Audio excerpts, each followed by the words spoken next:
어머니, 어차피 집도 경매 넘어가는데 이제 요양원 가셔야죠. 우리도 더 이상은 힘듭니다. 내가 뭘 잘못했니? 잘못? 너무 많아서 말을 못하겠네요. 평생을 이 가족을 위해 살아왔습니다. 아들을 육군사관학교까지 보냈고 며느리를 친딸처럼 아꼈습니다. 하지만 그날 저는 알게 되었습니다. 제가 믿었던 가족의 진짜 모습을. 오늘도 누군가의 이야기가 간이역 극장에 도착했습니다. 조용히 마음을 내려놓고 오늘의 사연 함께 들어보실까요? 모든 것은 8개월 전 며느리가 몸조리하러 온 그날부터 시작되었습니다. 제가 73억을 손에 쥔 건 8개월 전 그날부터였습니다. 하지만 그 돈이 생기기까지 저는 너무 많은 것들을 보고 말았습니다. 그때만 해도 저는 행복했습니다. 아들이 잘 컸고 며느리도 착하다고 생각했습니다. 8개월 전 그날 며느리가 몸조리하러 우리 집에 왔습니다. 애들은 아들이 돌보고 며느리 혼자 편하게 쉬겠다고 했습니다. 아들은 안방에 짐을 옮기며 제게 말했습니다. 엄마, 와이프가 몸 풀러 왔으니까 좀 편하게 쉬게 해줘. 저는 당연하다고 생각했습니다. 며느리에게 안방을 내어주고 제가 작은 방으로 옮겼습니다. 며느리를 위해 정성껏 미역국을 끓여줬습니다. 아침부터 저녁까지 세 끼를 챙겨줬고 설거지도 빨래도 모두 제가 했습니다. 하지만 며느리는 손 하나 까딱하지 않았습니다. 안방 침대에 누워서 스마트폰만 보고 있었습니다. 제가 미역국을 가져다 줘도 눈도 마주치지 않았습니다. 국이 식기 전에 먹어야 맛있어. 네, 감사합니다, 어머니. 제가 방을 나오자마자 며느리가 혼잣말로 중얼거리는 소리가 들렸습니다. 에휴, 간도 안 맞네. 그리고 스마트폰으로 무언가를 타이핑하는 소리가 들렸습니다. 저는 그때 몰랐습니다. 며느리가 아들에게 카톡을 보내고 있다는 걸. 어머니가 미역국 끓였는데 간도 제대로 못 맞추심 크크. 진짜 입맛 없는데 어쩌지? 그 밑으로 아들이 답장을 달았습니다. 크크, 그냥 적당히 먹는 척해. 엄마 기분 상하면 안 되니까. 며느리는 낮이면 소파에 누워 드라마를 봤습니다. 과자 봉지를 뜯어놓고 음료수를 마시며 하루 종일 스마트폰과 TV만 봤습니다. 저는 청소를 하고 빨래를 돌리고 저녁 준비를 하고 하루 종일 쉴 틈이 없었습니다. 하지만 저는 그때 아무것도 몰랐습니다. 며느리의 그 따뜻한 미소만 믿고 있었지요. 남편은 시골에서 다방을 운영했습니다. 하지만 다방보다는 노름에 더 열심이었지요. 매일 밤 친구들과 화투를 치며 술을 마셨습니다. 제가 전화를 해도 받지 않았습니다. 그냥 꺼버렸습니다. 어느 날 저녁 남편이 술에 취해 집에 돌아왔습니다. 여보, 다방 장부 좀 봤어요? 적자가 너무 심한데. 여편 내가 무슨 장사를 알아. 내가 알아서 할 거니까 신경 끄소. 그렇게 말하고는 방으로 들어가 코를 골며 잤습니다. 다방 장부를 보면 적자만 쌓여갔습니다. 빚이 얼마나 되는지조차 정확히 아는 사람이 없었습니다. 카드 독촉 전화가 하루에도 몇 번씩 왔습니다. 저는 문 앞에 서서 그 전화를 받아야 했습니다. 조금만 기다려주세요. 다음 달에는 꼭. 그렇게 말하면서도 언제 갚을 수 있을지 알 수 없었습니다. 딸아이는 한 달에 한 번씩 꼬박꼬박 찾아왔습니다. 냉장고를 채워주고 청소를 해주고 날 걱정했습니다. 15년 동안 한 번도 빠짐없이 왔습니다. 전세살이에 두 아들 키우느라 바쁠 텐데도 딸은 늘 우리를 먼저 생각했습니다. 명절이면 음식을 해서 가져왔고 어버이날이면 꽃과 선물을 들고 왔습니다. 딸은 그 모든 순간을 사진으로 찍어 앨범에 담았습니다. 2010년 내 생일, 2012년 명절, 2015년 어버이날, 2022년 아버지 칠순잔치. 모든 기록이 그 앨범에 있었습니다. 표지에는 딸의 손글씨로 이렇게 적혀 있었습니다. 우리 가족 15년의 추억. 저는 가끔 그 앨범을 꺼내봤습니다. 딸의 웃는 얼굴, 사위의 밝은 미소, 손주들의 장난스러운 표정. 모든 페이지가 따뜻했습니다. 하지만 남편은 아들만 찾았지요. 딸이 아무리 애써도 그저 당연하게 여겼습니다. 딸은 시집 가면 남의 집 사람이요. 아들이 진짜 내 자식이제. 남편은 그렇게 말하곤 했습니다.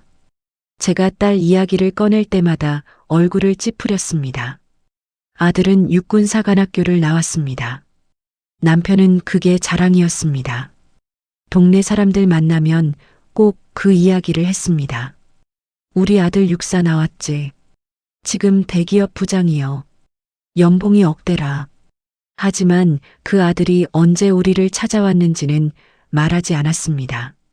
1년에 명절 한 번, 그것도 점심만 먹고 가는 게 전부였습니다. 며느리가 우리 집에 머문 지 일주일이 지났습니다.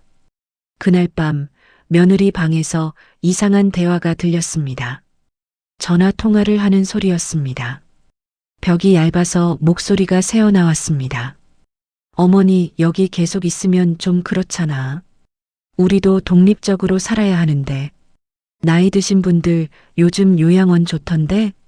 거기 가시면 친구들도 만나고 더 좋으시지 않을까? 그리고 시골집도 곧 정리해야 할 텐데. 어차피 아버지 빚도 많다며? 집 팔아서 빚 갚고 어머니는 요양원. 그게 다 잘 되는 거 아니야? 며느리의 목소리는 차갑고 계산적이었습니다.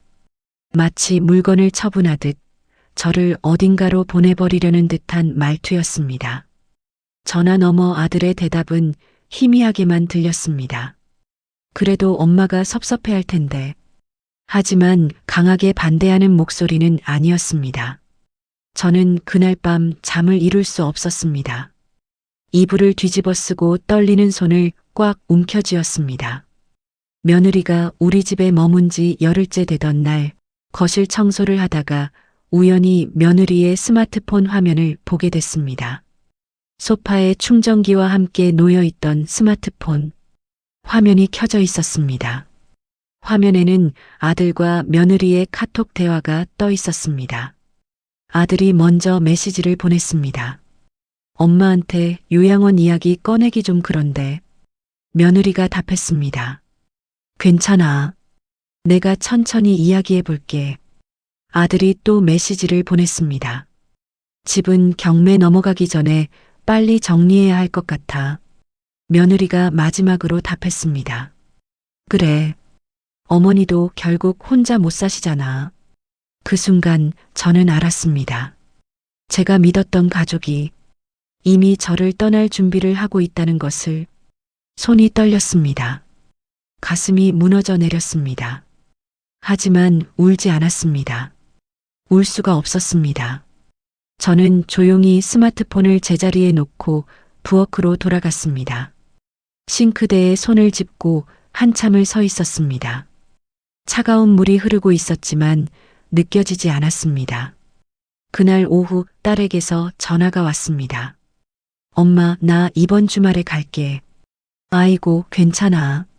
너도 바쁠 텐데. 엄마, 내가 스마트폰 새 거 하나 샀는데 줄게. 엄마 거 너무 오래됐잖아. 아니야, 괜찮아. 내 거 아직 쓸만해. 에이, 엄마. 요즘은 스마트폰으로 재밌는 거 많이 볼 수 있어. 유튜브도 보고 영상 통화도 하고. 내가 다 가르쳐 줄게. 그래. 고맙다, 딸아. 그럼 주말에 볼게. 사랑해, 엄마. 전화를 끊고 나서 한참을 멍하니 앉아 있었습니다. 딸아이는 언제나 날 걱정했습니다. 하지만 저는 그때 몰랐습니다. 딸이 준 그 스마트폰이 내 인생을 완전히 바꿀 줄은. 그 주말 딸이 정말로 찾아왔습니다. 손에는 새 스마트폰이 들려 있었습니다. 엄마, 이거 최신형이야. 화면도 크고 사용하기 쉬워. 딸은 한참 동안 저에게 스마트폰 사용법을 가르쳐 줬습니다. 유튜브 보는 법, 메시지 보내는 법, 사진 찍는 법. 엄마, 심심하면 유튜브 봐. 재밌는 거 많아. 딸이 돌아간 후 저는 처음으로 유튜브를 켜봤습니다. 요리 영상, 건강 정보, 그리고 투자 이야기. 그날 밤 며느리가 또다시 통화하는 소리가 들렸습니다. 이제 곧 끝날 거야. 조금만 더 참으면. 그 말이 내 귓가에 맴돌았습니다. 이제 곧 끝날 거야. 내 인생이 끝난다는 말처럼 들렸습니다. 하지만 저는 포기하지 않았습니다. 그날 이후로 저는 내 인생을 바꾸기 시작했습니다. 며느리가 우리 집을 떠난 지 한 달이 지났습니다. 그동안 아들은 한 번도 전화하지 않았습니다. 며느리 몸조리 끝났는지, 우리가 어떻게 지내는지 묻지 않았습니다. 저는 그게 당연하다고 생각했습니다. 바쁜 아들이니까, 회사 일이 많으니까. 하지만 그날 모든 게 달라졌습니다. 아들에게서 전화가 왔습니다. 엄마, 나 다음 주에 병원 가야 하는데 우리 집에서 하루 묵을게. 아이고, 그래. 언제 오는데? 수요일 저녁에 갈게. 목요일 아침에 병원 가고. 저는 기뻤습니다. 아들이 온다는 것만으로도 좋았습니다. 그날부터 저는 집 청소를 시작했습니다. 아들 방을 정리하고 이불을 새로 꺼내고 냉장고에 아들이 좋아하는 음식들을 채워놓았습니다. 수요일 저녁 아들이 도착했습니다. 엄마, 왔니? 밥 먹었니? 아직?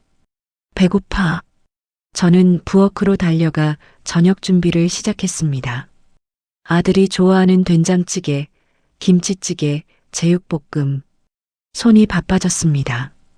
아들은 거실 소파에 앉아 스마트폰만 보고 있었습니다. 짐도 현관에 그냥 놔뒀습니다. 아들아, 짐방에 갖다 놔. 나중에. 저는 아무 말도 하지 않았습니다. 아들이 피곤하겠다고 생각했습니다. 밥상을 차렸습니다. 아들이 자리에 앉았습니다. 잘 먹겠습니다. 하지만 몇 숟가락 뜨더니 표정이 굳어졌습니다.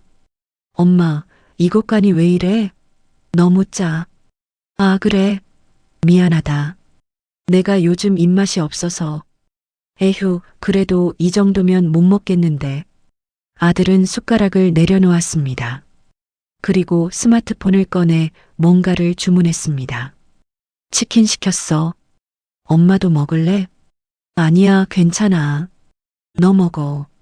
아들은 제가 차려준 밥상을 그대로 두고 치킨이 올 때까지 스마트폰만 봤습니다. 저는 설거지를 하며 눈물이 났습니다. 하지만 참았습니다. 다음 날 아침 아들이 병원에 가기 전에 아침을 차려줬습니다. 엄마, 나 아침 안 먹어. 늦었어. 그래도 조금이라도 먹고. 됐어. 나 가봐야 해. 아들은 현관문을 열고 나갔습니다. 그리고 뒤돌아보지 않았습니다. 저는 혼자 남은 밥상을 바라봤습니다. 따뜻한 국, 구운 생선, 계란말이 모두 식어가고 있었습니다. 그날 오후 딸에게서 전화가 왔습니다. 엄마, 오빠 거기 갔어?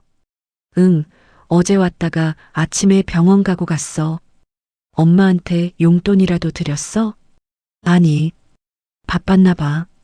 전화 너머로 딸이 한숨 쉬는 소리가 들렸습니다. 엄마, 오빠는 대기업 부장이야. 연봉이 1억 넘어. 그런데 엄마한테 용돈 한 푼 안 드려? 바쁘니까 그러겠지. 에휴, 엄마.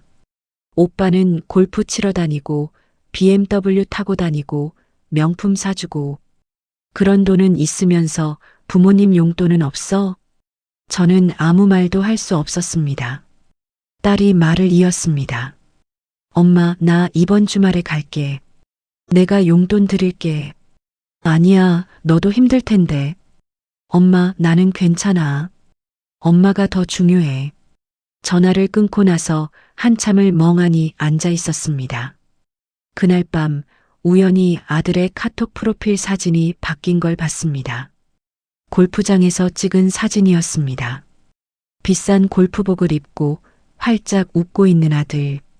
그 옆에는 며느리가 서 있었습니다. 명품 가방을 들고 선글라스를 쓰고 프로필 상태 메시지에는 이렇게 적혀 있었습니다. 주말 골프 너무 좋다. 저는 그 사진을 한참 들여다봤습니다. 골프 칠 돈은 있으면서 엄마 밥상에는 손도 안 댄 아들. 명품 가방 살 돈은 있으면서 엄마한테 용돈 한 푼 안 준 며느리. 그들의 웃는 얼굴이 너무 낯설었습니다. 며칠 후 남편이 다방 장부를 들고 왔습니다. 여보, 이거 좀 봐. 이번 달도 적자요. 얼마나? 300만 원. 카드 독촉도 계속 오고 남편은 한숨을 쉬었습니다. 아들한테 좀 부탁해 볼까? 아들은 바빠. 그래도 급한 거 아이가. 빚쟁이들이 계속 전화하는데 저는 고개를 저었습니다. 안 돼. 아들한테 패 끼치면 안 돼. 그럼 어쩌란 말이요? 집이 경매 넘어가면 우리 어디 가서 살 건데? 남편의 목소리가 커졌습니다. 저는 아무 대답도 하지 못했습니다. 그날 밤 저는 딸이 준 스마트폰을 켰습니다. 유튜브를 켜고 이것저것 영상을 봤습니다. 그러다 우연히 한 영상이 눈에 들어왔습니다. 50대 이상도 할 수 있는 재테크, 코인 투자 기초. 저는 그 영상을 클릭했습니다. 영상 속 남자가 말했습니다. 요즘은 나이가 많아도 코인 투자할 수 있습니다. 특히 상장 예정인 비상장 코인은 큰 수익을 낼 수 있습니다. 저는 그 영상을 끝까지 봤습니다. 그리고 댓글을 읽어봤습니다. 저도 60대인데 해봤는데 정말 대박 났어요. 비상장 코인 상장되면 10배, 20배도 가능해요. 저는 스마트폰 화면을 오래 들여다봤습니다. 300만 원, 남편의 빚, 아들의 무관심, 며느리의 냉대, 그리고 딸의 헌신. 제 손이 떨렸습니다. 그때 남편이 방에서 나왔습니다. 여보, 아들한테 전화해봐. 급한 거 아이가. 저는 스마트폰을 내려놓았습니다. 알았어. 하지만 전화는 하지 않았습니다. 그날 밤 저는 오랫동안 잠을 이룰 수 없었습니다. 아들의 웃는 얼굴이 자꾸 떠올랐습니다. 골프장에서 명품 가방을 든 며느리 옆에서 환하게 웃던 그 얼굴, 그리고 제가 차려준 밥상 앞에서 짜증 섞인 표정으로 못 먹겠는데라고 말하던 그 얼굴. 저는 이불을 뒤집어 쓰고 주먹을 꽉 쥐었습니다. 다음 날 아침 저는 결심했습니다. 더 이상 아들에게 기대지 않기로, 더 이상 며느리의 눈치를 보지 않기로, 그리고 내 인생을 스스로 바꾸기로. 그 주말 딸이 약속대로 찾아왔습니다. 손에는 큰 쇼핑백이 가득 들려 있었습니다. 냉장고 채울 식재료, 과일, 반찬. 엄마 왔어. 어머, 또 이렇게 많이. 엄마, 이거 냉장고에 넣어야 해. 내가 할게. 딸은 부엌으로 가서 냉장고를 정리하기 시작했습니다. 유통기한 지난 것들을 버리고 새 식재료를 넣고 반찬통을 하나하나 꺼내놨습니다. 저는 그 모습을 보며 눈시울이 뜨거워졌습니다. 딸아, 너도 바쁠 텐데 이렇게까지. 엄마, 나는 괜찮아. 엄마가 편하게 드셔야지. 딸은 냉장고 정리를 끝내고 청소를 시작했습니다. 거실, 화장실, 방. 구석구석 닦고 쓸었습니다. 저는 말렸습니다. 그만해. 너 힘들어. 엄마, 나 청소하는 거 별로 안 힘들어. 엄마가 혼자 다 하시는 게 더 힘들잖아. 청소를 마친 딸이 가방에서 봉투 하나를 꺼냈습니다. 엄마, 이게 뭔데? 용돈이야. 엄마 쓰셔. 저는 손을 저었습니다. 아니야, 너도 전세 살고 애들 키우는데 어떡해.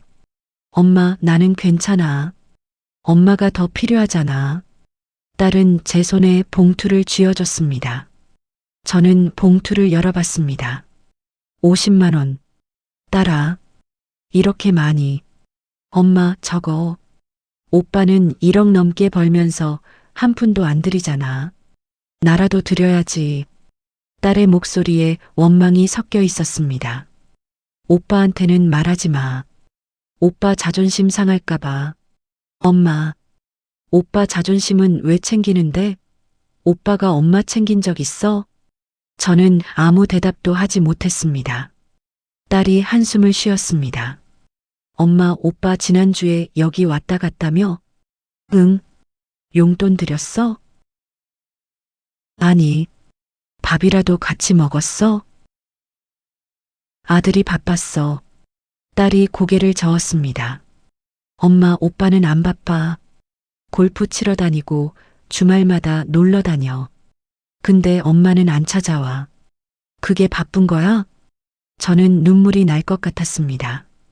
그래도 아들이니까. 에휴, 엄마. 딸이 제 손을 잡았습니다. 엄마, 나는 딸이잖아. 딸은 안 되는 거야? 아니야, 너는. 아버지는? 아버지는 나 한 번이라도 칭찬한 적 있어? 내가 15년 동안 한 달에 한 번씩 찾아왔는데 아버지가 고맙다고 한 적 있어? 딸의 목소리가 떨렸습니다. 저는 아무 말도 할 수 없었습니다. 그때 남편이 다방에서 돌아왔습니다. 왔나? 네, 아버지. 남편은 딸을 보고는 그냥 방으로 들어갔습니다.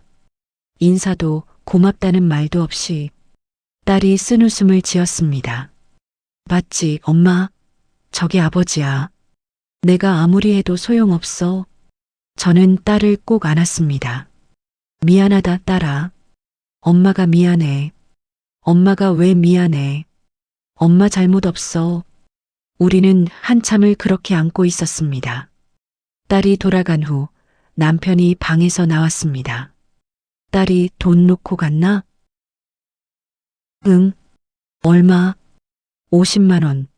남편이 손을 내밀었습니다. 그거 내놔. 다방 빚 갚아야 해. 저는 봉투를 꼭 쥐었습니다. 안 돼. 이건 딸이 나 주려고 준 거야.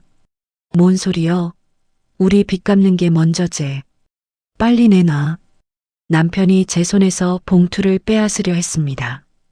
저는 봉투를 등 뒤로 숨겼습니다. 안 돼. 이건 딸이 고생해서 번 돈이야.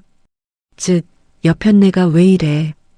딸 돈이든 뭐든 집안 돈 아이가. 남편이 소리쳤습니다. 저는 처음으로 남편에게 소리쳤습니다. 당신이 도박만 안 했어도 이런 일 없었어. 딸한테 손 벌리지 마. 남편이 얼어붙었습니다. 저도 놀랐습니다. 제가 이렇게 소리칠 줄 몰랐습니다. 남편이 화를 내며 방으로 들어갔습니다. 즉, 여편네가 미쳤구만. 문이 쾅 닫혔습니다. 저는 봉투를 꼭 안고 주저앉았습니다. 딸이 준 50만 원. 딸의 땀과 눈물이 담긴 돈. 그 돈을 남편의 도박빚에 쓸 수는 없었습니다. 그날 밤 저는 딸이 준 돈을 옷장 깊숙한 곳에 숨겼습니다. 그리고 스마트폰을 켰습니다. 유튜브를 열고 다시 그 영상을 찾아봤습니다. 50대 이상도 할 수 있는 재테크, 코인 투자 기초. 영상을 다시 봤습니다. 그리고 또 봤습니다. 댓글을 읽어봤습니다. 비상장 코인 투자했는데 1년 만에 10배 됐어요. 상장만 되면 대박입니다. 저도 60대인데 성공했어요. 저는 영상 속 남자가 알려준 카페 주소를 메모했습니다. 코인 투자 초보 카페. 저는 그 카페에 가입했습니다. 카페에는 수많은 사람들이 있었습니다. 50대, 60대, 70대. 저 같은 나이 많은 사람들도 많았습니다. 글들을 읽어봤습니다. 비상장 코인 땡땡땡. 다음 달 상장 예정. 지금 사두면 최소 5배. 제가 작년에 땡땡땡 코인 100만 원 투자했는데 지금 500만 원 됐어요. 상장 전에 사야 합니다. 상장되면 늦어요. 저는 그 글들을 하나하나 읽어봤습니다. 정말 가능한 걸까? 50만 원을 500만 원으로 만들 수 있을까? 아니, 5천만 원으로도 만들 수 있을까? 그럼 남편의 빚을 갚을 수 있을까? 아들에게 손 안 벌려도 될까? 딸에게 더 이상 패 끼치지 않을 수 있을까? 제 손이 떨렸습니다. 그때 카페에 새 글이 올라왔습니다. 긴급, 알트코인, 이번 주 금요일 상장 확정, 지금 마지막 기회. 저는 그 글을 클릭했습니다. 글쓴이는 이렇게 말했습니다. 알트코인은 이번 주 금요일 오후 3시에 업비트 상장됩니다. 현재 비상장 가격은 100원인데 상장되면 최소 1000원은 갑니다. 10배 수익. 지금 사두세요. 댓글들이 달려 있었습니다. 저 이미 샀어요. 대박 날 것 같아요. 100만 원 투자했습니다. 늦기 전에 사세요. 저는 그 글을 오래 들여다봤습니다. 50만 원을 500만 원으로. 가능할까? 제 손가락이 떨리며 움직였습니다. 카페 쪽지함에 글쓴이에게 메시지를 보냈습니다. 저도 투자하고 싶은데 어떻게 하나요? 곧바로 답장이 왔습니다. 카톡으로 연락 주세요. 제가 도와드릴게요. 저는 그 사람의 카톡을 추가했습니다. 그리고 메시지를 보냈습니다. 안녕하세요. 코인 투자 처음인데 도와주실 수 있나요? 답장이 왔습니다. 네, 얼마 투자하실 건가요? 저는 손가락을 떨며 타이핑했습니다. 50만 원요. 좋습니다. 제가 안내해 드릴게요. 이 코인은 100% 상장 확정이고 최소 10배는 갑니다. 믿고 투자하세요. 저는 스마트폰을 꼭 쥐었습니다. 딸이 준 50만 원. 그 돈을 투자해도 될까? 만약 잃으면? 하지만 만약 정말로 500만 원이 된다면? 아니, 5천만 원이 된다면? 그럼 남편 빚도 갚고 아들에게 손도 안 벌리고 딸에게도 폐 안 끼칠 수 있을 텐데. 저는 결심했습니다. 해보기로. 다음 날 아침 저는 은행에 갔습니다. 딸이 준 50만 원을 들고 손이 떨렸습니다. 정말 이래도 될까? 딸이 고생해서 번 돈인데. 하지만 10배가 된다면? 500만 원이 된다면? 그럼 딸에게 10배로 돌려줄 수 있을 텐데. 저는 은행 창구에 섰습니다. 거래하시겠어요? 네. 계좌이체 하려고요. 떨리는 손으로 카톡에서 받은 계좌번호를 보여줬습니다. 50만 원 보내주세요. 예금주가 김민수님이네요. 맞으시죠? 네. 송금이 완료됐습니다. 저는 은행을 나와 카톡을 열었습니다. 송금했어요. 곧바로 답장이 왔습니다. 확인했습니다. 지금 바로 알트코인 5,000개 구매해 드릴게요. 금요일 상장되면 최소 10배입니다. 기다리세요. 5,000개. 한 개에 100원이니까 5,000개. 이게 정말 500만 원이 될까? 저는 스마트폰을 꼭 쥐고 집으로 돌아왔습니다. 집에 도착하니 남편이 물었습니다. 어디 갔다 오소? 응. 마트. 뭐 샀는데? 김치. 거짓말이었습니다. 하지만 남편에게 말할 수 없었습니다. 저는 방으로 들어가 문을 잠갔습니다. 그리고 스마트폰을 켰습니다. 카톡에서 김민수가 보낸 사진이 있었습니다. 알트코인 구매 내역서. 김영수님 5,000개 구매 완료. 금요일 오후 3시 상장. 축하드립니다. 저는 그 사진을 오래 들여다봤습니다. 정말 될까? 진짜 10배가 될까? 그날부터 저는 매일 카페에 들어가 글을 읽었습니다. 알트코인 대박 난다. 제가 1,000만 원 투자했어요. 상장 3일 전인데 벌써 들썩들썩? 이거 못 사면 평생 후회합니다. 사람들의 댓글을 읽으며 저는 조금씩 확신이 생겼습니다. 정말 될 것 같았습니다. 그런데 어느 날 이상한 댓글 하나가 보였습니다. 여러분 조심하세요. 알트코인은 사기입니다. 상장 안 됩니다. 저는 그 댓글을 보고 가슴이 철렁했습니다. 하지만 곧바로 다른 댓글들이 달렸습니다. 이 사람 경쟁 코인 투자자임 크크. 회방 놓지 마세요. 알트코인은 100% 상장 확정입니다. 불안 조성하지 마세요. 신고합니다. 그 댓글은 곧 삭제됐습니다. 저는 안도했습니다. 사기가 아니구나. 수요일이 됐습니다. 상장까지 이틀 남았습니다. 카페는 더욱 뜨거워졌습니다. 알트코인 추가 매수했어요. 1,000만 원 더 투자. 이거 놓치면 평생 후회. 저는 그 글들을 보며 생각했습니다. 50만 원만 투자했는데 더 할 걸 그랬나? 딸에게 전화했습니다. 딸아. 응, 엄마. 왜? 엄마가 돈 좀 더 필요한데. 엄마, 왜? 무슨 일 있어? 저는 말할 수 없었습니다. 코인 투자한다고는 말할 수 없었습니다. 아니야. 괜찮아. 그냥. 엄마, 진짜 괜찮아?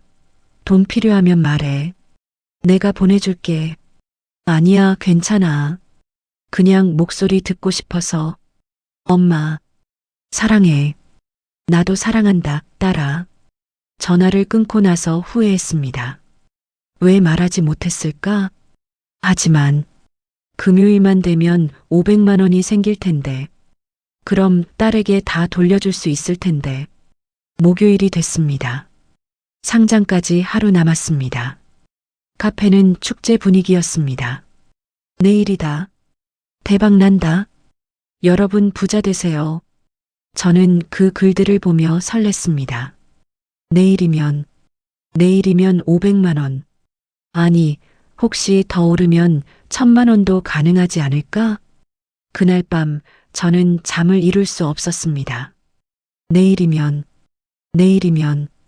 금요일 아침이 밝았습니다. 저는 새벽부터 일어나 스마트폰을 켰습니다. 카페에 들어갔습니다. 오늘이다. 오후 3시. 여러분 준비하세요. 사람들의 흥분이 화면을 가득 채웠습니다. 저는 손을 떨며 시계를 봤습니다. 아침 7시. 8시간 후면 500만 원. 저는 아침도 먹지 못했습니다. 남편이 물었습니다. 밥 안 먹소? 응. 속이 좀 안 좋아서. 즉, 나이 들면 여기저기 아프제. 남편은 혼자 밥을 먹고 다방으로 나갔습니다. 저는 혼자 거실에 앉아 스마트폰만 봤습니다. 오전 10시. 5시간 남았습니다. 카페에 새 공지가 올라왔습니다. 여러분, 오후 3시 정각에 업비트에 알트코인이 상장됩니다. 상장 즉시 가격 확인하세요. 최소 10배입니다. 저는 가슴이 두근거렸습니다.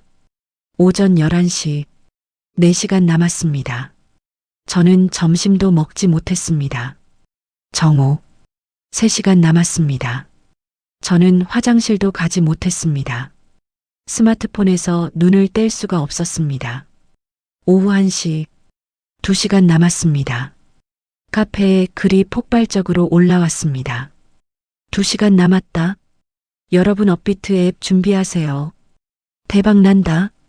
저는 손이 떨려서 스마트폰을 제대로 잡을 수가 없었습니다. 오후 2시. 1시간 남았습니다. 저는 업비트 앱을 열었습니다. 알트코인을 검색했습니다. 아직 안 나왔습니다. 당연합니다. 3시에 상장되니까. 저는 시계만 봤습니다. 2시 10분, 2시 20분, 2시 30분. 저는 숨을 참았습니다. 2시 55분, 5분 남았습니다. 카페가 폭발했습니다. 5분. 여러분 준비. 2시 59분. 저는 업비트 앱을 열고 검색창에 손가락을 올렸습니다. 3시. 알트코인 검색. 없습니다. 다시 검색. 없습니다. 저는 당황했습니다. 카페로 들어갔습니다. 왜 안 떠요? 상장 안 됐는데요? 사기인가요? 사람들이 패닉에 빠졌습니다. 3시 10분. 여전히 없습니다. 3시 20분. 여전히 없습니다.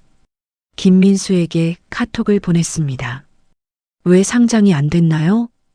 읽음 표시가 떴습니다. 하지만 답장이 없습니다. 다시 보냈습니다. 제 돈 어떻게 된 건가요? 읽음 표시. 답장 없음. 전화를 걸었습니다. 고객님이 전화를 받지 않습니다. 다시 걸었습니다. 고객님이 전화를 받지 않습니다. 카페로 들어갔습니다. 모든 글이 삭제되고 있었습니다. 알트코인 대박 난다 글도 없습니다. 오늘 상장 확정 글도 없습니다. 모두 사라졌습니다. 그리고 카페 공지가 떴습니다. 카페가 폐쇄됩니다. 저는 한참을 멍하니 스마트폰을 들여다봤습니다. 50만 원. 딸이 준 50만 원. 큰 돈은 아니었습니다. 하지만 딸이 고생해서 번 돈이었습니다. 저는 한숨을 쉬었습니다. 역시 쉬운 돈은 없구나. 10배, 20배. 그런 건 없구나. 하지만 이상했습니다. 왜 이렇게 마음이 편할까? 50만 원을 잃었는데 왜 이렇게 담담할까? 아, 그렇구나. 이게 투자구나. 돈을 잃을 수도 있는 게 투자구나. 저는 스마트폰을 내려놓고 부엌으로 갔습니다. 저녁 준비를 해야 했습니다. 50만 원을 잃은 다음 날 저는 평소처럼 집안일을 했습니다. 하지만 마음 한구석이 무거웠습니다. 그날 오후 아들에게서 전화가 왔습니다. 엄마. 아들아. 잘 지내니? 엄마, 나 다음 주에 또 병원 가야 되는데. 저는 기대했습니다. 또 집에 온다는 말인가? 그래. 집에 올 거니? 아니, 이번에는 호텔 잡을게. 집 가면 불편하고 가슴이 철렁했습니다. 불편하다니. 엄마 집이 불편해? 에이, 엄마도. 호텔이 더 편하잖아. 침대도 좋고 조식도 나오고. 그래도 집에 오면 엄마가 밥 해줄 텐데. 됐어, 엄마. 나 바빠. 끊을게. 뚝. 전화가 끊어졌습니다. 저는 한참을 멍하니 앉아 있었습니다. 호텔이 더 편하다고. 엄마 집은 불편하다고. 그날 저녁 며느리의 SNS를 우연히 보게 됐습니다. 딸이 가르쳐준 대로 며느리 이름을 검색했더니 나왔습니다. 사진들이 가득했습니다. 명품 가방, 고급 레스토랑, 골프장. 그중 한 사진에 댓글이 달려 있었습니다. 언니, 시댁은 어때요? 며느리가 답했습니다. 시어머니가 좀 뭐랄까 답답해. 요즘 어르신들이 다 그렇듯이. 이해해요. 저희 시어머니도 그래요. 그래도 참아야죠 뭐. 나중을 위해서. 저는 스마트폰을 내려놓았습니다. 손이 떨렸습니다. 나중을 위해서? 무슨 뜻일까? 며칠 후 남편이 새벽에 들어왔습니다. 술 냄새가 진동했습니다. 여보, 어디 갔다 와요? 친구들 만났어. 새벽 3시까지? 잔소리 좀 그만해. 남편은 그대로 침대에 쓰러져 코를 골았습니다. 저는 남편의 지갑을 보게 됐습니다. 지갑에 영수증 하나가 보였습니다. 노래방 마이너스 65만 원. 저는 숨이 막혔습니다. 65만 원. 다방 빚이 300만 원인데 노래방에 65만 원을 썼습니다. 다음 날 아침 저는 남편에게 물었습니다. 여보, 어제 어디 갔다 온 거예요? 친구들이랑 다방에서 화투 쳤어. 진짜요? 왜 자꾸 물어? 의심하는 거요? 남편이 소리쳤습니다. 저는 더 이상 묻지 못했습니다. 그날 오후 딸에게서 전화가 왔습니다. 엄마, 나 저녁에 갈게. 오빠 연락 왔어? 아니. 에휴, 오빠는 진짜. 오빠 제주도 간 거 알아? 응. SNS에서 봤어. 엄마한테 사진 한 장이라도 보냈어? 아니. 딸이 한숨을 쉬었습니다. 엄마, 제주도 5성급 호텔 3박 4일이면 최소 200만 원은 들어. 그 돈 있으면서 엄마한테는 10만 원도 안 드려. 저는 아무 말도 할 수 없었습니다. 엄마, 내가 저녁에 갈게. 같이 밥 먹자. 딸이 왔습니다. 손에는 큰 쇼핑백과 과일 박스가 들려 있었습니다. 엄마, 이거 냉장고에 넣어야 해. 딸아, 너무 많이 사왔어. 엄마, 제대로 드셔야지. 딸이 냉장고를 정리하다가 물었습니다. 엄마, 오빠가 용돈이라도 보냈어? 아니, 명절 때도 안 보냈지? 응. 딸의 얼굴이 굳어졌습니다. 엄마, 오빠 연봉이 1억 5천이야. 상여금까지 하면 2억 가까이 벌어. 근데 엄마한테 10만 원도 안 보내? 바쁘니까. 엄마, 딸의 목소리가 떨렸습니다. 엄마, 나는 연봉 3천만 원이야. 근데 생일이나 명절 때마다 30에서 50만 원씩 드려. 그게 10년이야. 근데 오빠는? 저는 눈물이 났습니다. 미안하다, 딸아. 엄마가 미안해. 엄마가 왜 미안해요? 오빠가 미안해야지. 딸이 저를 꼭 안았습니다. 저녁을 먹고 딸이 돌아간 후 남편이 물었습니다. 딸이 돈 놓고 갔나? 응. 얼마? 50만 원. 그거 내놔. 내일 카드값 나와. 안 돼. 뭐? 이건 딸이 놔주려고 준 거야. 당신 카드값에 못 써. 즉, 여편네가 미쳤네. 집안 돈이 따로 있나? 남편이 제 손에서 돈을 빼앗으려 했습니다. 저는 처음으로 남편의 손을 뿌리쳤습니다. 안 돼. 당신 노래방 갈 돈은 있으면서 딸한테는 손 벌리지 마. 남편이 얼어붙었습니다. 뭐? 노래방? 어제 영수증 봤어. 65만 원. 다방 빚은 300만 원이라며? 그 돈은 어디서 났어? 남편의 얼굴이 붉어졌습니다. 그건 15년 동안 나는 몰랐어. 당신이 다방에서 뭘 하는지. 친구들 만난다고 하면 믿었어. 근데 노래방이었어? 여편네가 무슨 소리여? 그건 사업상. 사업? 다방 적자 내면서 무슨 사업? 저는 처음으로 남편에게 소리쳤습니다. 남편이 당황했습니다. 여편네가 미쳤네. 당신이 노래방 가는 동안 나는 딸 돈 받아서 살림하고 있었어. 당신 빚 갚으려고. 그건 이제 안 참아. 당신 마음대로 못해. 저는 방으로 들어가 문을 잠갔습니다. 남편이 문을 두드렸습니다.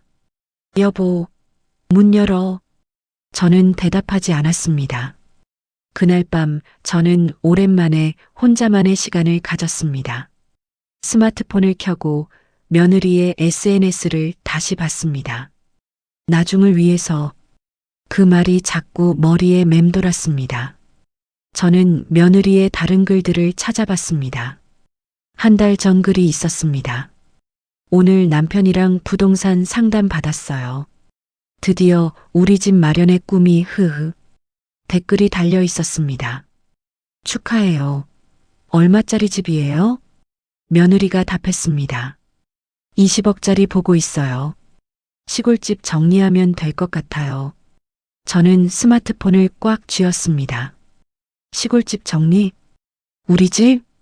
며느리는 이미 우리 집을 팔 계획을 세우고 있었습니다. 저는 남편의 카톡을 봤습니다. 아들과 며느리가 있는 단톡방이 있었습니다. 저는 몰래 그 대화를 읽어봤습니다. 한 달 전 대화였습니다. 아들이 보낸 메시지. 아버지, 시골집 명예 이전 언제쯤 가능해? 며느리가 답했습니다. 아버님, 건강하시죠? 곧 뵈러 갈게요. 아들이 또 보냈습니다. 집 가격 확인해 봤는데 3억 정도 나올 것 같아. 빚 갚고 나면 2억은 남겠네. 며느리가 답했습니다. 그 돈으로 우리 집 계약금 하면 딱이네요. 저는 손이 떨렸습니다. 이미 다 계획돼 있었습니다.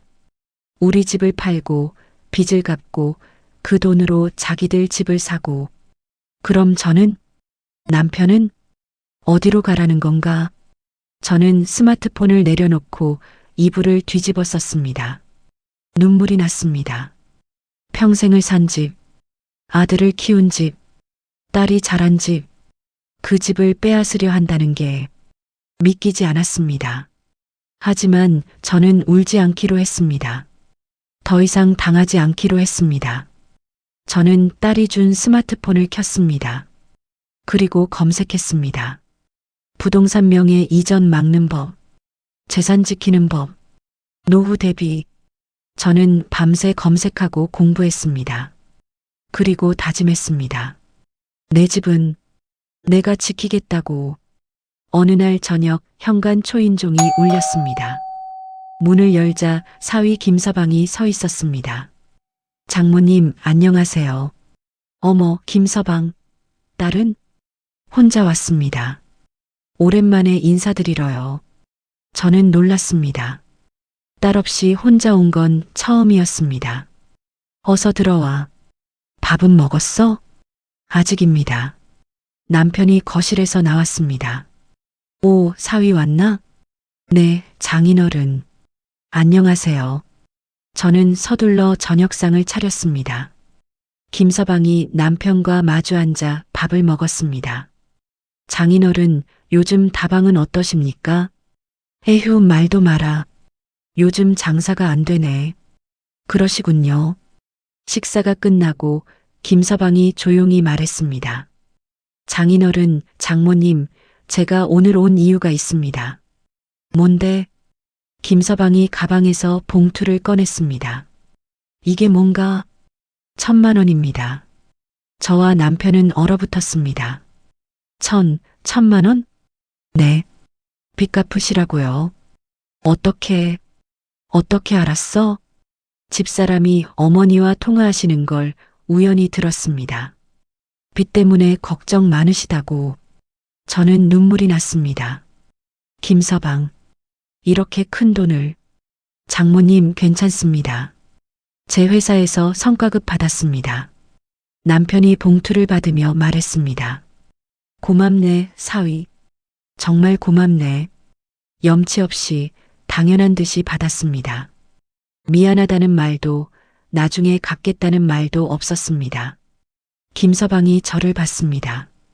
장모님, 한 가지 부탁이 있습니다. 뭔데? 집사람한테는 비밀로 해주세요.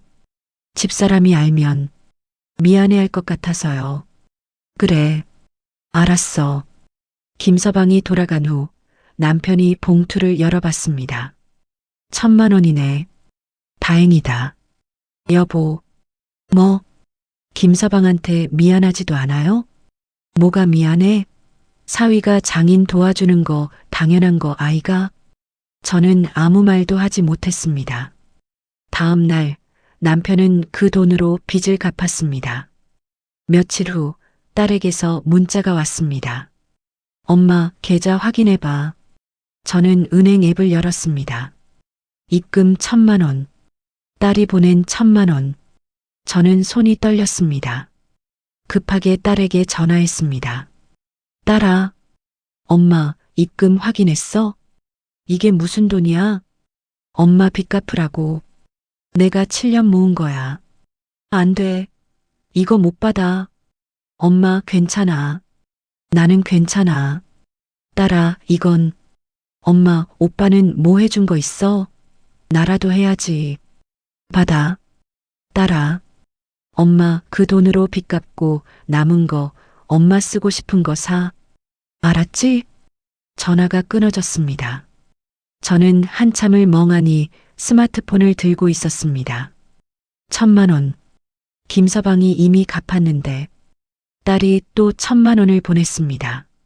저는 어떻게 해야 할까요? 김서방한테는 비밀로 하기로 했는데 딸에게 말해야 할까요? 아니면 돌려줘야 할까요?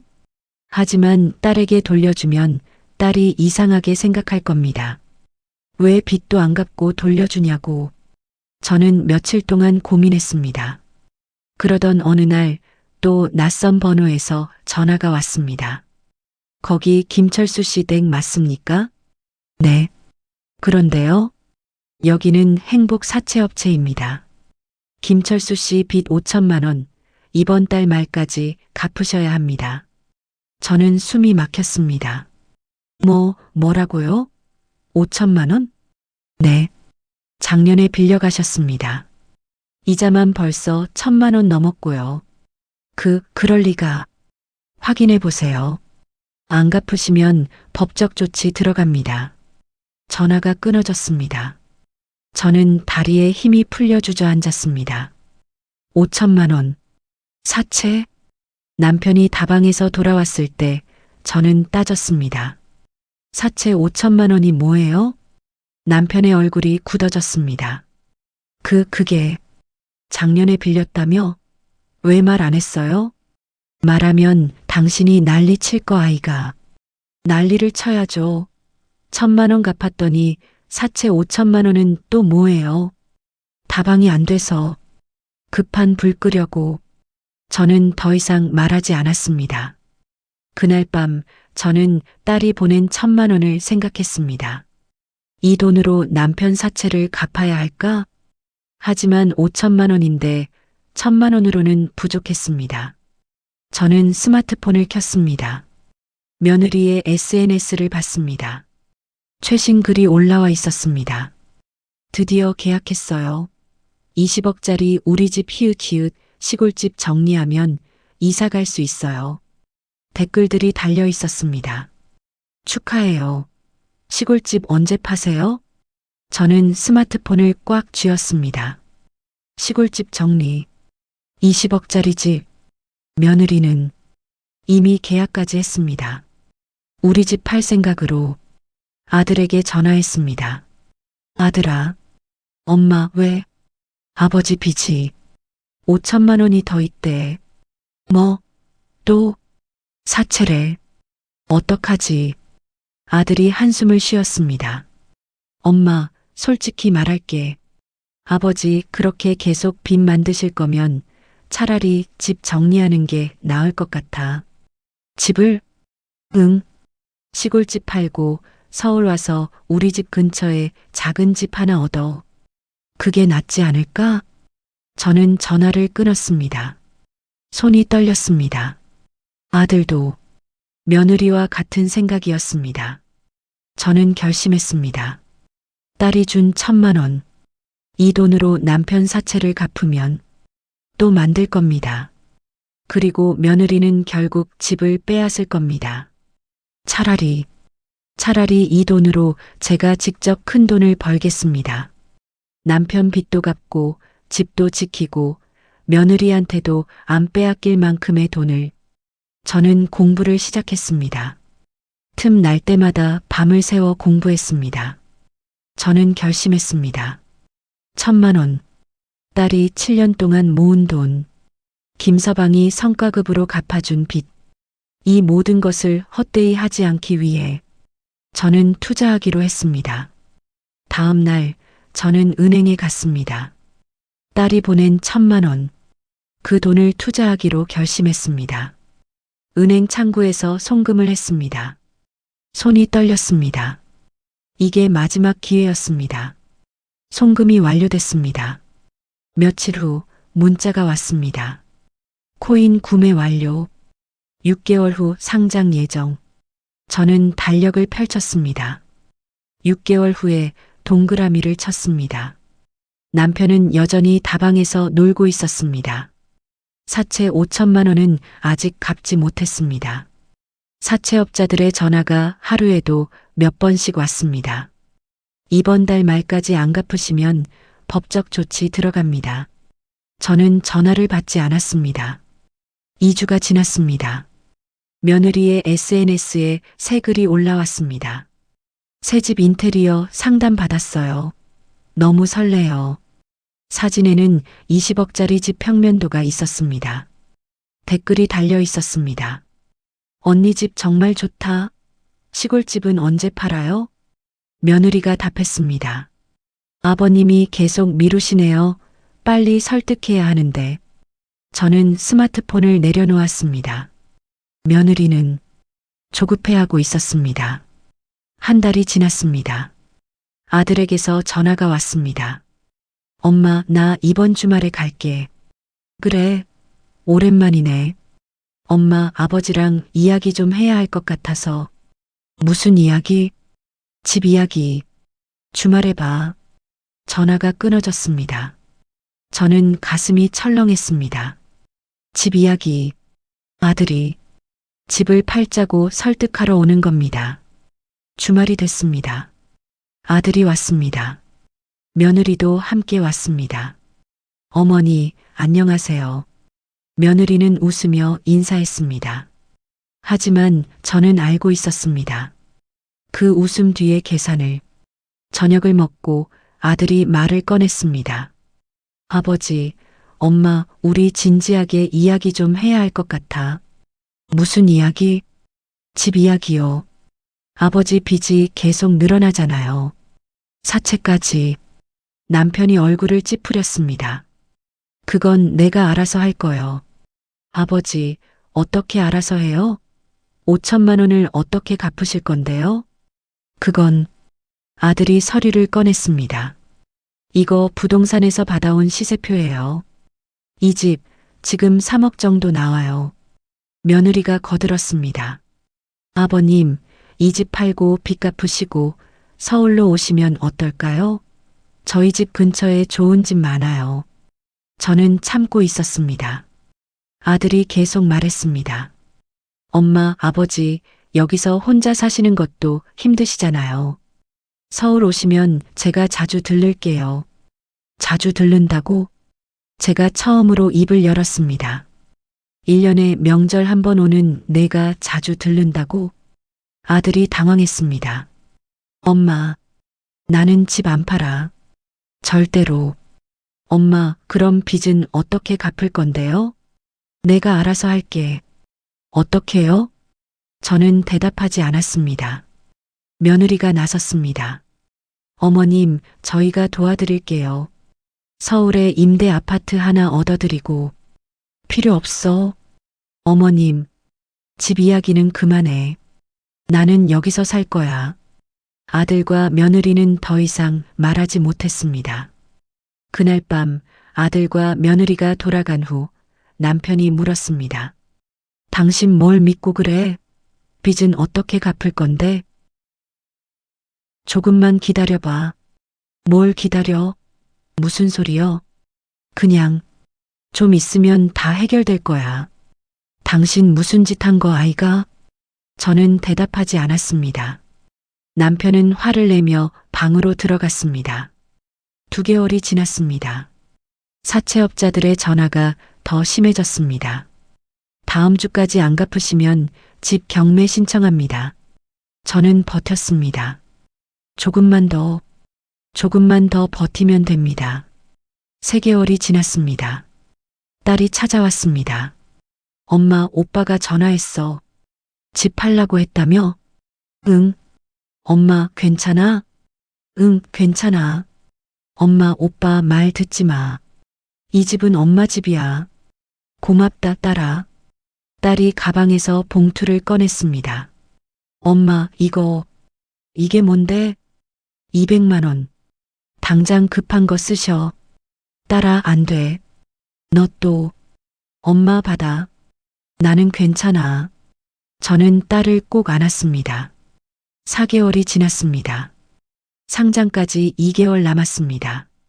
저는 매일 달력을 봤습니다. 하루하루 지날 때마다 동그라미를 쳤습니다. 5개월이 지났습니다. 사채업자들이 집 앞까지 찾아왔습니다. 다음 달까지 안 갚으시면 정말 경매 들어갑니다. 저는 문을 열지 않았습니다. 조금만 더 버티면 됩니다.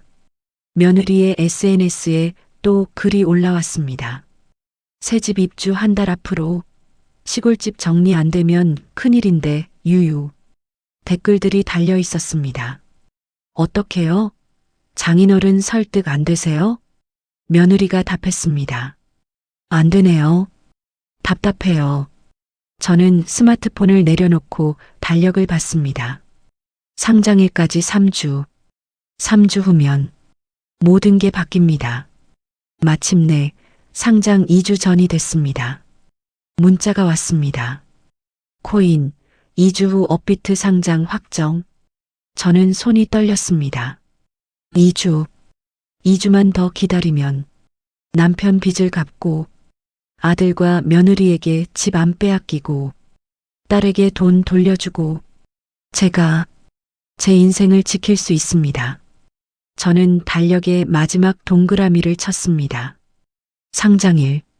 그날이 드디어 다가오고 있었습니다. 드디어 그날이 왔습니다. 상장일. 저는 새벽부터 잠을 이루지 못했습니다. 6개월 동안 기다린 그날이었습니다. 아침을 먹지 못했습니다. 가슴이 두근거려서 밥이 넘어가지 않았습니다. 남편이 물었습니다. 왜 그래? 어디 아파? 아니, 괜찮아. 남편은 다방으로 나갔습니다. 저는 혼자 거실에 앉아 시계만 봤습니다. 오전 10시, 5시간 남았습니다. 오전 11시, 4시간 남았습니다. 정오, 3시간 남았습니다. 저는 화장실도 가지 못했습니다. 스마트폰에서 눈을 뗄 수가 없었습니다. 3시에 상장되니까 오후 2시 55분, 5분 남았습니다. 오후 2시 59분, 1분 남았습니다. 저는 숨을 참았습니다. 오후 3시, 저는 코인 거래소 앱을 열었습니다. 코인을 검색했습니다. 있었습니다. 상장됐습니다. 가격이 떴습니다. 7,500원. 저는 잠시 멈췄습니다. 1,000만 원으로 1,000만 개를 샀습니다. 한 개에 7,500원이면 750억 원. 750억? 아닙니다. 75억입니다. 저는 손이 떨려서 스마트폰을 제대로 잡을 수가 없었습니다. 75억. 1,000만 원이 75억이 됐습니다. 저는 판매 버튼을 눌렀습니다. 1,000만 개 전체 판매하시겠습니까? 예. 판매가 완료됐습니다. 판매 금액 75억 원. 수수료 차감 후 입금액 73억 4,258만 원. 73억. 수수료를 빼고 73억이 제 계좌에 들어왔습니다. 저는 은행 앱을 열었습니다. 잔액 73억 4,258만 원. 73억. 정말 됐습니다. 저는 스마트폰을 내려놓고 한참을 멍하니 앉아 있었습니다. 그리고 울었습니다. 6개월 동안 참았던 눈물이 쏟아졌습니다. 한참을 울고 나서 저는 전화를 걸었습니다. 딸에게, 딸아, 엄마 왜 우는 거야? 딸아, 엄마가 해냈어. 엄마, 무슨 소리야? 딸아, 내가 준 1,000만 원. 엄마가 잘 썼어. 정말 잘 썼어. 엄마, 무슨 일이야? 왜 울어? 나중에 다 이야기해 줄게. 딸아, 고마워. 정말 고마워. 전화를 끊고 저는 바로 은행으로 갔습니다. 먼저 사채업자들에게 돈을 갚았습니다. 5,000만 원. 이자까지 합쳐서 6,000만 원. 송금이 완료됐습니다. 그리고 딸에게 송금했습니다. 5,000만 원. 딸이 7년 동안 모은 1,000만 원. 김서방이 갚아준 1,000만 원. 딸이 따로 준 200만 원. 다 합쳐서 5,000만 원을 딸에게 보냈습니다. 곧 딸에게서 전화가 왔습니다. 엄마, 이게 뭐야? 5,000만 원? 딸아, 내가 준 돈이야. 2배로 돌려주는 거야. 엄마, 어떻게 이런 돈이? 나중에 다 이야기해 줄게. 딸아, 엄마가 너한테 선물 하나 더 줄게. 선물? 응. 전세 살지 마. 너희 집 사. 엄마, 무슨 소리야? 20억짜리 아파트. 엄마가 사줄게. 현금으로. 뭐? 전화 너머로 딸이 숨 넘어가는 소리가 들렸습니다. 엄마, 진짜, 진짜야?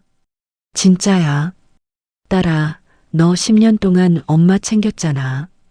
이제 엄마가 챙길 거야. 딸이 울었습니다. 엄마, 고마워. 정말, 정말 고마워. 엄마가 더 고마워. 딸아, 내가 없었으면 엄마 여기 없어. 엄마, 사랑해. 나도 사랑한다, 딸아. 전화를 끊고 저는 집으로 돌아왔습니다. 남편이 다방에서 돌아와 있었습니다. 여보, 잠깐 이야기 좀 해요. 뭔데? 사채 빚 다 갚았어요. 뭐? 어떻게? 그건 나중에 이야기하고. 여보, 나 이제 여기서 안 살래요. 남편이 놀랐습니다. 무슨 소리요? 나 서울 가서 딸 근처에서 살 거예요. 혼자? 혼자? 나는? 당신은 여기 남아요. 이 집 당신 주는 거예요. 당신 미쳤소? 아니에요. 이제야 정신 차렸어요. 70년 만에. 저는 방으로 들어가 짐을 싸기 시작했습니다. 남편이 문을 두드렸지만 저는 열어주지 않았습니다. 다음 날 저는 서울로 올라왔습니다. 먼저 딸을 위한 아파트를 봤습니다. 20억짜리 아파트, 며느리가 산 것과 같은 가격대였습니다. 현금으로 살게요. 명의는 제 딸 이름으로 해주세요. 네. 현금으로요? 네. 오늘 계약할 수 있나요? 네, 물론입니다. 딸의 집을 샀습니다. 그리고 그 근처에 제 집도 봤습니다. 7억짜리 아파트, 작지만 충분했습니다. 이것도 현금으로 살게요. 저는 제 이름으로, 제 돈으로 첫 집을 샀습니다. 70년 만에 처음으로 제 집이 생겼습니다. 며칠 후 딸을 불렀습니다. 딸아, 엄마 집으로 와. 딸이 왔습니다. 저는 모든 걸 이야기했습니다. 6개월 전 딸이 준 1,000만 원, 김서방이 갚아준 1,000만 원, 딸이 따로 준 200만 원, 코인 투자, 6개월간의 기다림, 그리고 73억. 딸과 김서방은 말을 잃었습니다. 엄마, 진짜, 진짜야? 응, 진짜야.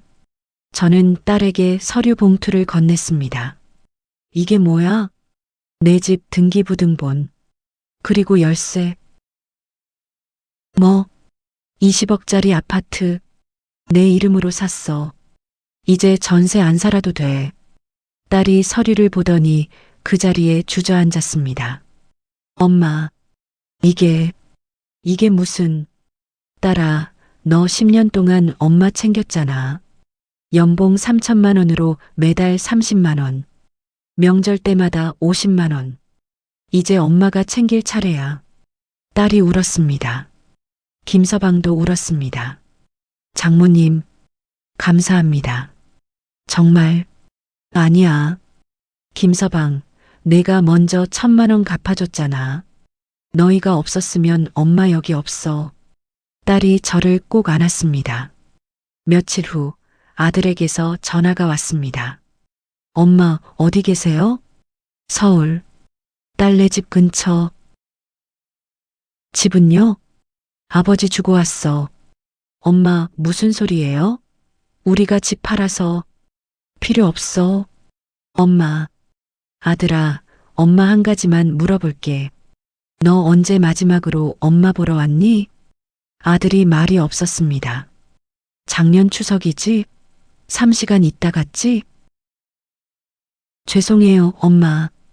미안하면 됐어. 이제 엄마는 엄마 인생 살 거야.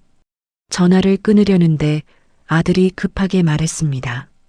엄마, 그런데 엄마 지금 어떻게 사세요? 돈은? 저는 잠시 멈췄습니다. 그건 내가 걱정할 일 아니야. 엄마, 혹시 돈 필요하시면. 필요 없어. 전화를 끊었습니다. 며느리의 SNS를 마지막으로 확인했습니다. 새집 입주했어요. 20억짜리 우리 집 히읗히읗. 화려한 거실 사진. 댓글들. 와, 대박. 부럽다. 며느리가 답했습니다. 감사해요. 드디어 우리 집 히읗히읗. 저는 스마트폰을 내려놓았습니다. 20억. 며느리가 자랑하는 20억.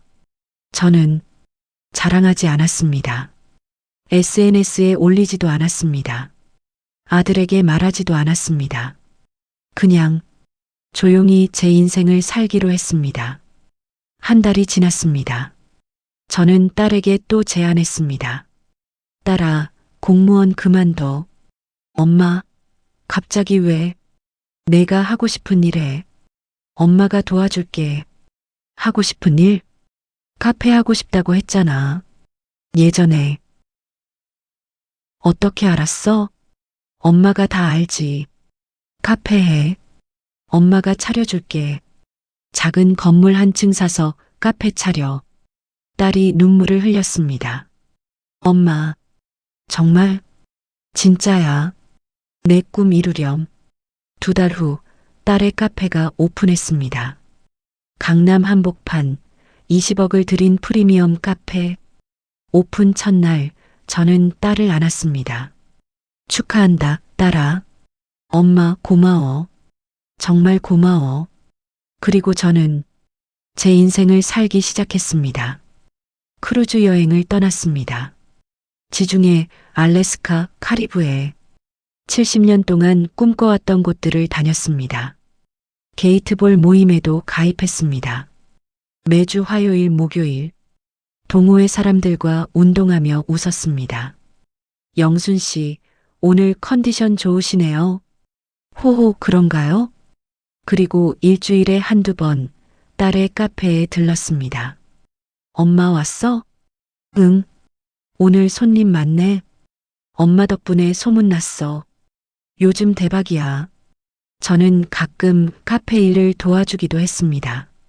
취미로, 운동 삼아. 재미있었습니다.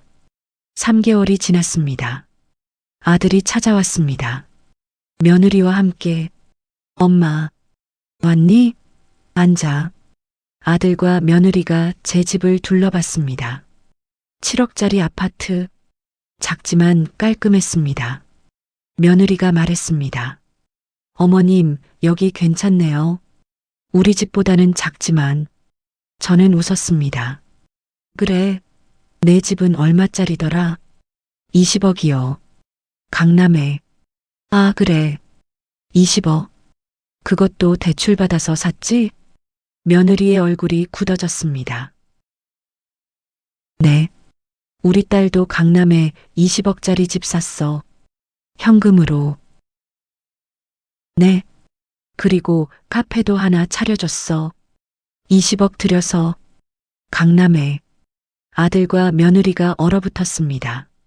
엄마, 무슨 돈으로? 내 돈으로.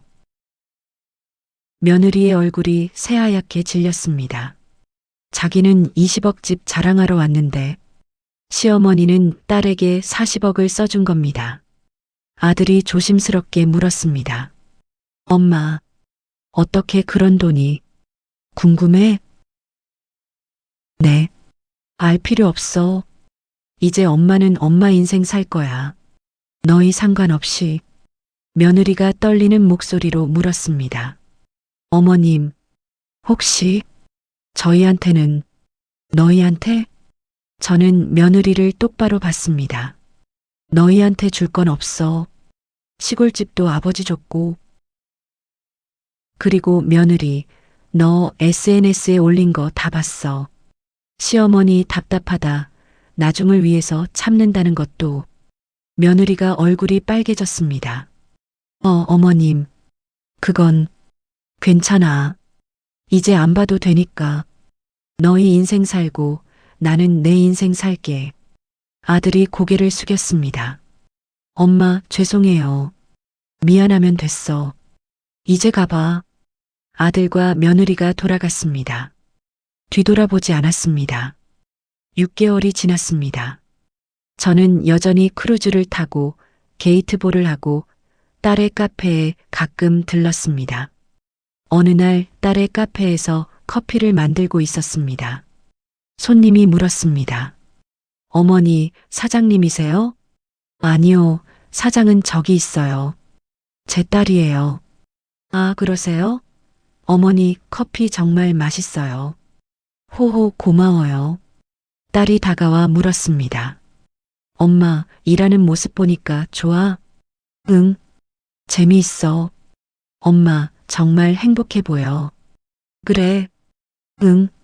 엄마 웃는 거 이렇게 많이 보는 거 처음이야. 저는 딸의 말을 듣고 깨달았습니다. 정말로 저는 행복했습니다. 70년을 살면서 처음으로 행복했습니다. 그날 저녁 저는 혼자 창밖을 봤습니다. 서울의 밤이 밝았습니다. 70년 만에 제 이름으로 산 집, 제 돈으로 사는 인생, 제 선택으로 하는 일, 며느리에 가면 뒤에 숨겨진 진실을 받고 아들의 무관심을 깨달았고 딸의 헌신에 보답했고 그리고 저 자신을 찾았습니다.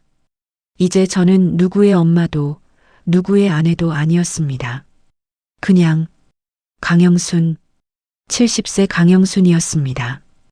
크루즈를 타고 세계를 여행하고 게이트볼로 건강을 챙기고 딸의 카페에서 가끔 커피를 만들고 손주들과 놀고 딸과 웃으며 밥을 먹는 그냥 강영순. 그리고 그게 가장 행복했습니다. 오늘 이야기가 마음에 닿았다면 구독과 좋아요로 간이역 극장을 응원해 주세요. 여러분의 댓글 한 줄은 다음 이야기를 이어가는 소중한 씨앗이 됩니다.